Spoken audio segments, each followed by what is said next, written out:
Hey guys, it's Linkalot here and welcome back to another video on the channel. Today I'm going to be talking about 5 hopes for Xenoblade Chronicles 3, but also 5 concerns I have. Let's get straight to it. By the way, I want to preface that these won't be in any particular order. Hope number 5 doesn't mean that I want it to happen less than hope number 1. It's just the way I ordered the video, I guess. Anyway, speaking of hope number 5, it is that there are more vehicles in the game than just the boat shown in the trailer. There could be ones to traverse land, like motorbikes, or even fly. The boat could either function as one vehicle, which could transform into several different forms, one for flying, one for land traversal, for example, akin to Scales from Xenoblade X, or there could be separate vehicles for each way of travel. These could either all be mechanical, fitting with the more sci-fi aesthetic that the game seems to be going for, especially with the Keys Nation, so think a sort of electric motorbike for land traversal. Or we could have an option to mount certain enemies like in Breath of the Wild, which would be equally awesome in my opinion. My 5th concern, however, is that I'm a little bit concerned that, like in Xenoblade 2, the developers will go overboard with some of those weird, uncomfortable anime scenes. For those of you who haven't played the game, you're probably wondering what I'm talking about. I will play an example of one of those scenes on screen right now.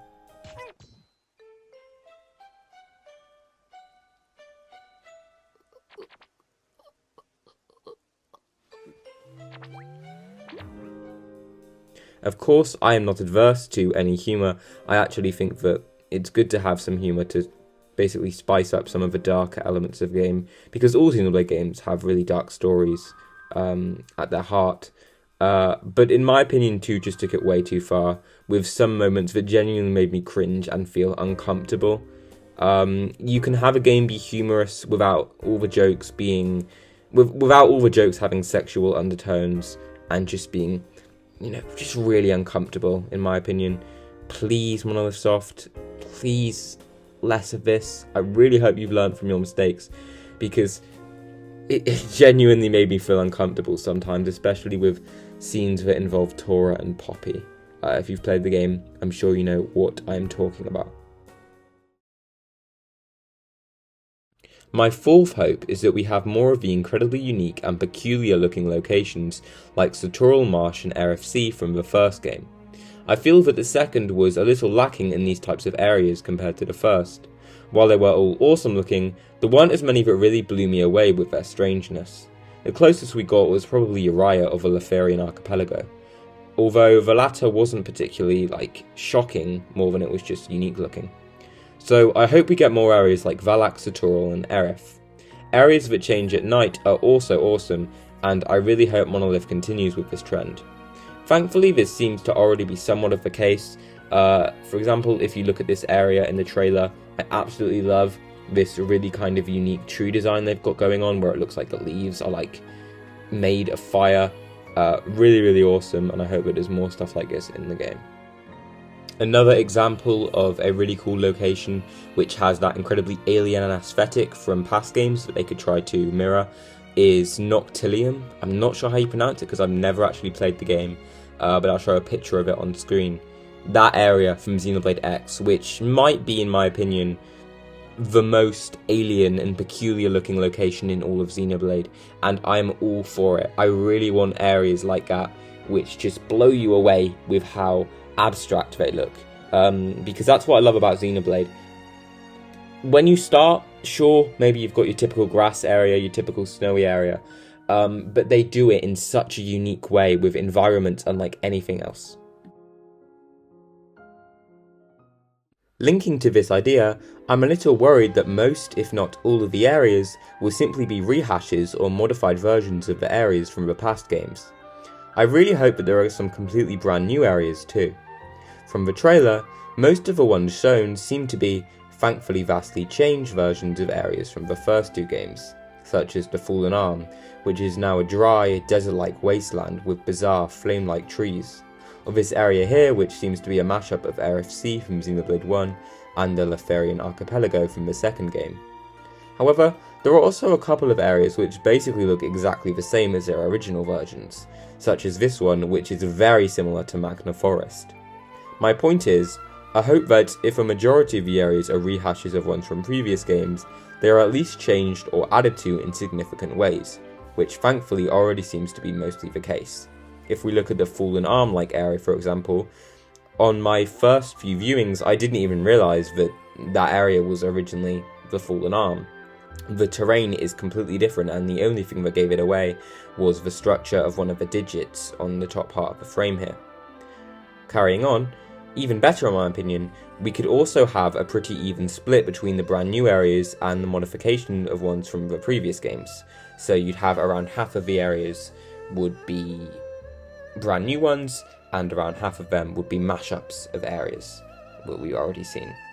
This area here as well at least seems brand new to me. My third hope relates to combat.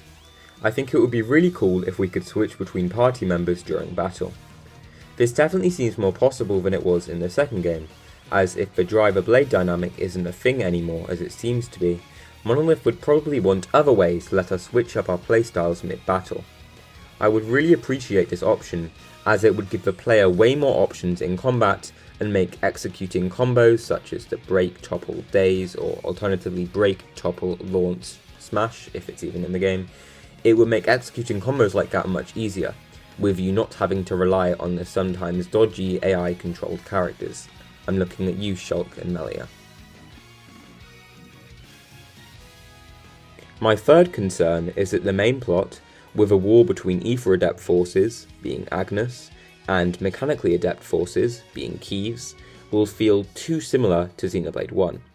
The idea of people being fuel, as quoted by Tyon, "They're not your friends anymore, they're his fuel," is also incredibly similar to some of the elements of the story of the first game in my opinion, what with Zanza needing the ether of dead people to continue existing.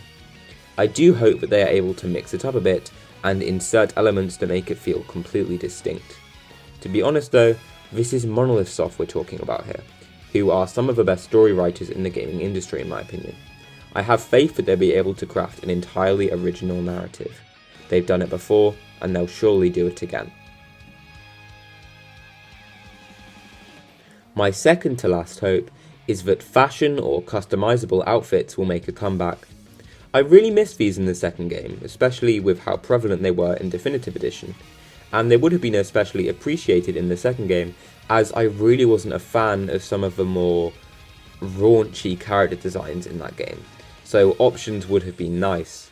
This definitely seems fairly possible so far, at least more so than it seemed to be in the initial trailers for the second game, with each of the main party members seeming to have two different outfit variations they have been shown in. One are their military uniforms, and the other are their more casual clothes I assume they'll change into as the real adventure begins and they begin exploring different parts of the world. I do hope that the changing of said attire isn't out of our control or only tied to cutscenes though, as personally I really prefer the combat uniforms of most characters to their adventuring attire, which is what is shown in their official artwork. Here's hoping we can play fashion once again in this new game. My second to last concern is that there will be more characters with ridiculously over-sexualized designs like there were in Xenoblade 2. So far, this seems to be much less of an issue than it was in that game. None of the main party members, other than maybe Sena, and she really isn't that bad, aren't even close to the absurdity of some of the character designs like Pyra and Mithra. Still, there's always a possibility that some of the other secondary characters or villains will have stupid designs like them. Here's hoping Monolith has learned from their mistakes and knows how to create realistically proportioned characters this time around. My number one hope, and maybe I was lying earlier when I said that this wasn't in any particular order, because this may well be one of the things I want most to be in the game, is that the main antagonist is something surprising and massive in its scope, and not just Melia or Nia. I feel like this is practically guaranteed. I mean, this is a Xenoblade game. There's no way that the conflict or antagonists are as simple as they have been made out to be in the trailer, especially with this reference to the real enemy by the Van Damme lookalike. It's the only way you're gonna defeat the real enemy. Also, we know Melia and Nia, and they truly aren't evil people. They must have a good reason for leading the war between Keeves and Agnes, perhaps to thwart an even more powerful and troublesome enemy. Or maybe they're just both salty at being friend-zoned. I love you, Rex. Nia, I love you too. Huh? I love you and all you guys. My number one concern is that the music will largely feel too similar and restricted, as the flute will be used as the main instrument. The director of the game, Tetsuya Takahashi, has stated that the new challenge of the composers this time around will be incorporating a flute-based melody into the tracks, but I just hope that they don't go overboard with it. Xenoblade is a series I've always valued for its diversity in terms of music. You have energetic metal tracks that get your blood pumping, like Mechanical Rhythm,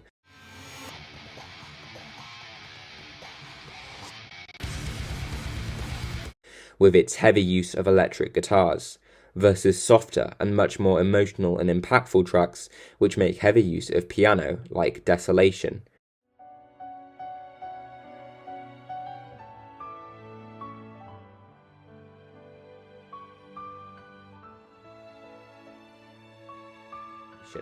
Which is one of the most beautiful pieces of music I've ever heard in a game, in fact.